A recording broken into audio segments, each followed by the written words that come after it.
सोलापूर शहरात एक धक्कादायक दरोड्याची घटना समोर आली आहे। 70 फूट रोडवरील शिवकुमार ज्वेलर्स या दुकानात 3 अज्ञात इसमांनी बंदुकीचा धाक दाखवून दरोडा टाकला।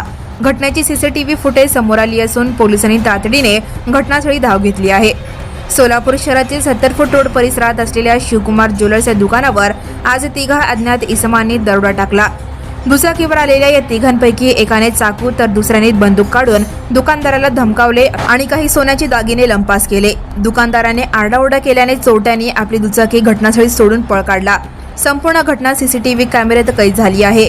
घटनेची माहिती मिळताच सोलापूर पोलिसांनी तातडीने कारवाई केली।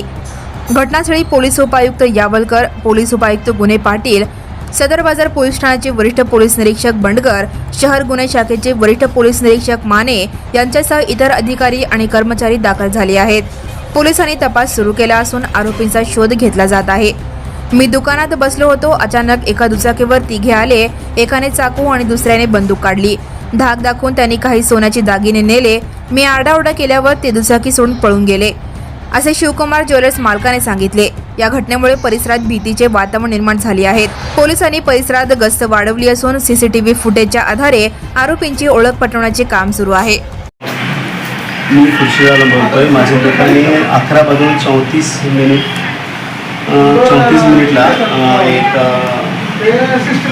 अनोळखी माणूस आले होते। तर तू शुवर असं मला डाऊट आले, ते हिशोबाने तिने बंदूक वगैरे काढले आणि लगेच मी पाठीमागून ओढून बाहेर गेलो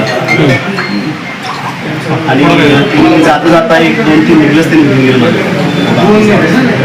किती जण होते कसे? आणि 3 जण 2 व्हीलरवाला ट्रिपल सीट आले होते। ते आता एक गाडी तिथे पकडले, मी तिने गाडी सोडून पडून गेली, राईट साईड रस्त्याने पडून गेली। त्यांच्या हातात काय होतं? त्यांच्या बंदूक होते। तिघांच्या हातात एकाच्या हाताने कट्टा होते आणि एकाच्या हाताने बंदूक होते आणि एकाच्या काय नव्हते।